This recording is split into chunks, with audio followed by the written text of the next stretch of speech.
Welcome to episode 86. Got Freddie Fry with me. Welcome to my show, Freddie. Man, I'm excited to be here, man. Episode 86. Man, Yeah. you are moving right along, man. Let's Thank you. go. Thank you. Can you let the Excited. listeners and audience members know a little bit about yourself? Well, my name is Freddie Fry. I'm originally a hip hop artist, but I turned hip hop into motivation. So it's like kind of I'm a hip hop motivational speaker slash voiceover artist and entrepreneur.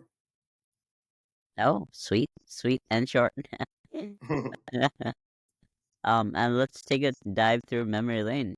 Can you tell us a little bit about growing up and how life was for you? Yeah, man, life was crazy, man. I grew up. Uh, True story, man. My mom passed away when I was 4 years old, and I Uh, went to stay with my dad. And my dad remarried a young lady, married a lady. She became my stepmom, and you know the phrase "treat you like a stepchild." I kind of got treated like a stepchild. She kind of not physically, but mentally abusive. Mentally abusive. I was shy. I was a shy, introverted kid. You know, if we were in school and the teacher asked us to answer a question, I never wanted to answer the question. And so I was just shy, and I was short. I wasn't super tall, so I got bullied. And so I was trying to just figure out my space in this world and place in this world. And I struggled. I remember one time I was fifth, sixth grade, and I was walking home from school, and these three bullies started chasing me. And I'm running. I'm trying to run. I'm trying to outrun them, and they caught me. And right next, not too far from where we was at, there was like kind of this swimming pool. The swimming pool was closed at the time, but I'm from where I'm from is quote unquote the hood. So it's like people that cut a hole in the fence so they could sneak in during the hours that the pool was closed. They drug me through that hole, threw me in the water, and just tried to drown me, held me under the water, and I'm fighting, I'm fighting, I'm fighting.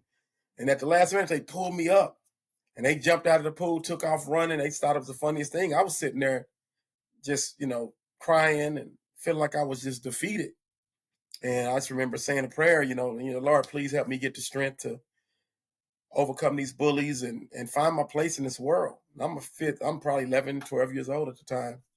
And shortly after that, I don't even know what I was doing, listening to the radio, and this group came on, rap group called Run DMC, and just kind of changed my life.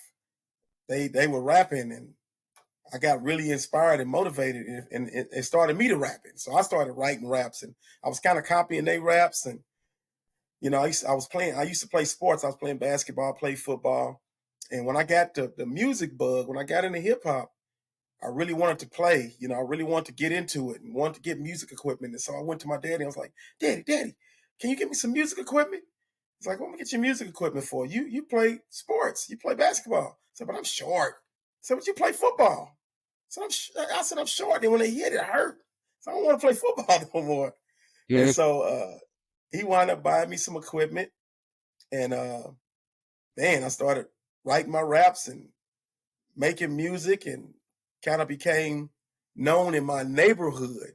And so by the time I got to ninth grade, this guy, I still was shy though. So I wasn't really just putting it out there. I was shy, but I'd found what I would call a positive release. With rap, I could release energy Yeah. and tension and stress and problems. I could get them out. I could write about them. And so I had a friend come over and ask me if I would be in a talent show with him. And I was like, no, I do this. I just do this for therapy. I'm not trying to Yeah, let the I'm world fine. see this. Yeah, yeah, yeah. It was just therapy, man. And man, but he was persistent. And I always tell people all the time, man, persistence overrides resistance. So anything that you are adamant about doing, man, be persistent. Even if it's not even if it's not perfect, keep trying, keep going, keep learning. If a person told you no, figure out why they told you no and fix whatever that is and come back and try to get a yes. Because this guy, I kid you not, Ivan, he came back for the next 14 days asking me to be in a talent show. I was like, nope, Wow. nope, nope. And on that 14th day, deep down inside, I really wanted to do it. I really did. Yeah. I just was scared. I was scared. And man, he just finally said, "Man, I asked you 14 days in a row." He said, "Stop acting like a punk and be in the show." And I don't know if it was the way he said it, or if he called me a punk or whatever. And he challenged my boyhood. You know, I'm a man and I was still a boy. He challenged my boyhood. So I was like, before I do it, I was like, "I do it, man." He said, "You do it?" I said, "Leave me alone before I change my mind." And so I've been rewriting Run DMC raps. And so I really wasn't doing anything original. When we got ready to do the talent show, I decided to write my own rap. And I was practicing in the mirror, and instead of being my own worst enemy, I started becoming my best cheerleader. And so when I'm doing it, I'm telling myself, "You can do it." I kept pumping myself up. "Man, you got this, man. You've been practicing. You prepared. You got this. You can do this." And so it wasn't even a talent show. We just was doing the tryouts. And they called our Yeah. name. And I was scared, but I was prepared. And I tell people in life, man, it's okay to be anxious. It's okay to be nervous. It's okay to be scared as long as you prepared, as long as you're ready, as long as you've practiced, as long as you put in the time and you put yourself in a position where you can give everything you got without even thinking about it. And I went up there, and I think this was the exact rap I said at 16 years old. I said, "Call me Mr. Chiller, don't call me at all. Because when I'm on the mic, I'm standing tall. I'm 5'4" when I'm talking to you. But when I'm on the mic, I'm 7'2". You know? And man, everything changed in that moment, man. All the shyness went away, confidence came, my personality erupted because I had overcame my biggest hurdle. You know, I was uncomfortable. I got into an uncomfortable place and I didn't fight it. I just battled it. And man, everything in my life changed after that. You know, I started getting into hip hop and people started knowing me. And the guys that used to bully me, they kind of started protecting me, you know, because those guys were selling drugs and doing things like that. So they were trying to keep me out of harm's way. And man, I just started writing and actually became the first hip hop artist in my state of Oklahoma to be on the radio and to have music in the stores, and signed a national distribution deal. And, you know, and I really was doing the music, and, you know, it was amazing. But I still, on the other side, I had this other side of my life that wasn't really all together. I wound Yeah. up dating a young lady and having babies early. I had 4 kids by the time I was 25 years old. Oh, whoa. 4 kids. And I was just I was reckless. I was doing hip hop, but I was reckless. And one day I just woke up, and I think I was 26, and I had 4 kids, and they were living with their mom because I wasn't dating her anymore. We never got married. And man, I just one day woke up and was like, my whole mind was different. Like it just changed. And I was like, first thing I thought was, man, I have to, I got to get my kids, because they were in a bad area, like in a bad neighborhood. And man, by the time that happened, their mom called me and asked me if I would keep them. And I told them I'd keep them. And she said, "I'm going through a rough patch. If you could just keep them for a little while." I had 3 kids, man. 4 kids, 3 girls and a boy, ages 3 to 7. If you could imagine, I had 3 girls and a boy. Wow. And there I am, 26 years old, 27 years old. And I find myself raising these 3 kids. So about a week later, mom calls back and she's like, "Can I get the kids back?" And I was like, "Under one condition." She said, "What's that?" I said, "If you call me again, I'm going to gain custody of them. I'm going to keep them." And she thought I was playing, because where I come from, the man never raises the kids, you know, even though my She dad dumping had on you. basically raised me. Yeah. She didn't Anything you want to elaborate on that up to underestimated this you. point, Harvey? Yeah. She underestimated you. She totally underestimated me, boss. She did. So I took the kids back. About a week later, she called me and asked me to get them again. I said, "Now, you know the deal. I'm going to keep them." She still didn't believe me. You know what the first thing I did was, Ivan? What? First thing I did was I went and withdrew them from the school that they went in. I had 3 of them were in school. And when I withdrew them, took them to the school where I lived. I lived in a little bit better area of town. And man, we were off and running. I had 4 kids. I had 1 bedroom apartment, man. It was little. They were sleeping on a pallet. They was happy. I was stressed out. They were excited to be sleeping on that pallet. I didn't know what I was doing, man. And she called me about 2 weeks later and asked me to she get the kid. I said, "Listen," I said, "they're not even in the same school no more." I said, "You go ahead and get work on you, work on yourself, and I'll keep the kids. And if you get yourself back on track, then We can have a conversation. And Ivan, we never even went to court. I gained what I call hood custody of the kids, and I kept them all the way until they graduated. She never got them back. They lived with me the entire time, and so from there, I'm raising these kids. I don't know what I'm doing. I'm trying to figure it out. Still don't know how we made it, but I started coaching basketball. My daughter, I was dating a young lady who had a daughter. She was tall, and my daughter was fast. One of my daughters, and I just started coaching basketball. I just started giving back. You know, I was doing all these had all these hustles that I was doing, and Yeah. while I was doing the music, and once I gained custody of the kids, I kind of stopped doing the music. You know, Mm. it stopped being a priority. I started raising the kids and started coaching basketball. And kids got older, and we just kept living. And found out I received a call from a guy maybe in 2005 asking Yeah. about old music. My hip hop name is Player 1000. He said, "You got any old Player 1000?" I said, "Yeah, I got this one album. The last time I didn't really promote because I gained custody of my kids and I just didn't want to do it." And he asked if he Yeah. could buy some. And so I said, I got him sitting in the garage. So he was buying CDs off of me for $20 a piece, which was unheard of at the time. No. So I said, "You send me the money, I send you the CDs." I sent him 20 CDs. He sent me $400, and I was excited because, I needed it, And he called me back the next week. We did it again. Called me back the next week. He said, "Man, I need 20 more of them CDs, but you've never asked me what I'm doing with your CDs." I said, "Man, I'm over raising these kids, man.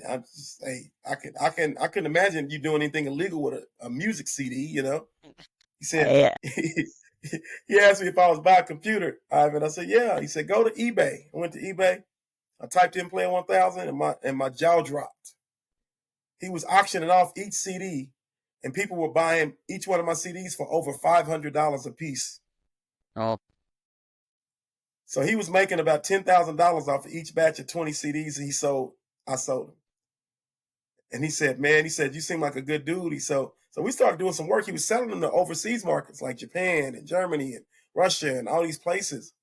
And we did some good music, good business, and it kind of got me back inspired to make some new music. And my kids were older and they were getting into hip hop, and I didn't really like what they were getting into. And so I started this Ah, project. It was called created 2020 Vision. What'd you say, sir? you like created your own music so they could Yes, listen to that instead of what they're not yes, supposed to. Wow. yes. Yeah, so we did an album called 2020 Vision.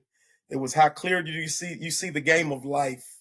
And it was all about pouring positivity in life. And I let them kind of go with me on the journey. And I decided that, when I was doing it before, it had profanity in it. It still was still had good messages, but it had profanity in it. I knew I wouldn't write any other raps that had profanity. And so I started this whole motivational journey from that. And at the same time, as I was coaching, my teams were getting better and I was making a lot of contacts, and I decided to host youth basketball tournament. And that changed my life too. And so I started hosting youth basketball tournaments, and it went from a hustle to a business. I've been doing it 17 years now, and I probably have one of the biggest youth basketball companies in my region. And at the same time, I do motivational voiceovers. You might hear me on a voiceover with Eric Thomas and Les Brown and Tony Robbins and all these people. I'm on a lot of those, and I go do motivational speeches, and it all came full circle little from my mom passed away to when I was 4 to all the crazy stuff. Man, I just started giving back, and life gave back to me. Oh, wow. So Yeah, how was it's a that lot. like for the audience to kind of digest like the way you speak of giving and getting back? How did that unfold for you? I've never been money driven. I think that's part of it. I've always, like, even when I was coaching, I didn't have a lot of money, but I was given a lot of my time, you know, and even to a fault. I mean, we played in the basketball tournament in Tennessee one time, and my team was really good.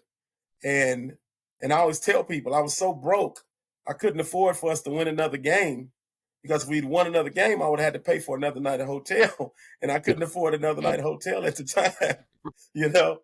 And so, just through all the struggle, I always gave from a pure place, and I never would have expected this wasn't part of the plan. Me being owning a company that hosts youth basketball tournaments, that was never part of the plan. But people, I always tell people, if you do what you love and you give from your heart and you give with no expectations, you put yourself in a position for the universe and God to allow you to receive with no limitations. And I'm living proof on that. And also, if you bet on yourself, I bet on myself, and I hit on my bet. So I always implore people: don't be afraid to go after your dreams and put everything you got in your heart and soul into it. As long as it's within your gift and your wheelhouse, you have a shot. Yeah, for sure, for sure. And how are you able to overcome these struggles and some limitations you had? How did you overcome them? Uh, you know, for me, a lot of my overcoming it was just belief and the power of the word do, do, the power of the word do. I just got up and did. I just I implore people to do. When you don't think it can happen, just start doing. Just start get in motion. If you get in motion, you'll be amazed at what the universe and what God will conspire to allow to happen that'll push you forward. But if you don't do, then you have no opportunity. You got to give yourself opportunity to you got to mess it up to get it right. And so I had to do a lot of things that were messing up in order to figure out how to do it the right way. So the power of the word do, get up and do. And if you do and you do and you do and you do and you do, you can overcome a whole lot of limitations. You can overcome a whole bunch of limiting factors and things like that. If you just keep trying, you never know what point it's gonna all come together and you're gonna hit on whatever it is you're trying to get done. Nicely well put, nicely well put. And how was like the experience working with Tony Robbins, Les Brown? It must be crazy. Man, really my mentor is Eric Thomas. I'm actually an Eric Thomas certified speaker. And so I've had the privilege to, you know, actually roll with him and be with him in several of his major presentations and learn under his tutelage. And so it is amazing when you're with somebody in the presence of somebody who's genuine and is truly anointed. And hip hop preacher Eric Thomas is truly anointed. And man, you're able to sit back and learn so much from those guys. So it's a blessing to be able to be in the presence of people like that. Yeah, for sure. What are the Yeah. some key takeaways and some lessons you have learned working with him? I've learned how to stay humble. I've watched him, I've been with him, and he's got people coming up to him left and right, and he's trying to talk to everybody and sign every autograph. And the people in his circle have to kind of get him to keep moving or he'll stop. So the biggest lesson I think I've learned from ET is stay true to who you are and be humble. Amazing, amazing. And to end off our segment, what would you say being limitless means to you? I mean, it means to me is that you don't place any limitations on yourself. Whatever you believe, you can achieve. I always say if you're still breathing, you still have an opportunity to be achieving. So being limitless means that you're going to have doubters, you're going to have naysayers, you're going to have limiting beliefs, you're going to have limitations. And every time the negative thought pops into your brain, you got to shut it down. Every time somebody says you can't, you got to counteract it by cheering for yourself and saying, yes, I can. And you just got to get started and do and do and do. And sometimes what you thought you were going to be doing is not even what you wind up doing. But because you were doing, you figured out, well, I thought I was going to do this, but me doing led me to doing this. And this is even better. This is even more exciting. This is even more of a blessing. So go after it. Don't let anybody tell you that you can't, because you can. Because I tell people all the time, people that you look up to and admire, they're not AI, they're not Martians, they're living, breathing Yeah, human yeah. beings just like you. They're flawed just like you. And most of them just decided to do the extraordinary so they can have the extraordinary. They decided to do what most people don't so they can have what most people won't. And if I can do it, you can do it. Mhm. And where can our listeners and audience know more about you and find about your journey? Oh man, you can find me on social media at man, just all you gotta do is Google Freddie Fry, FREDDY, Freddie Fry, Freddie Fry Motivation on all social media platforms. I have a book. It's called Make Every Day a Wednesday. And feel free to go to Amazon.com and get that book. And it's a lot of tools and tricks to help you climb any hump you ever face and make each and every day of your life a Wednesday. When I say Wednesday, I'm not talking about the day of the week.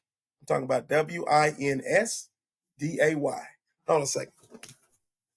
Also,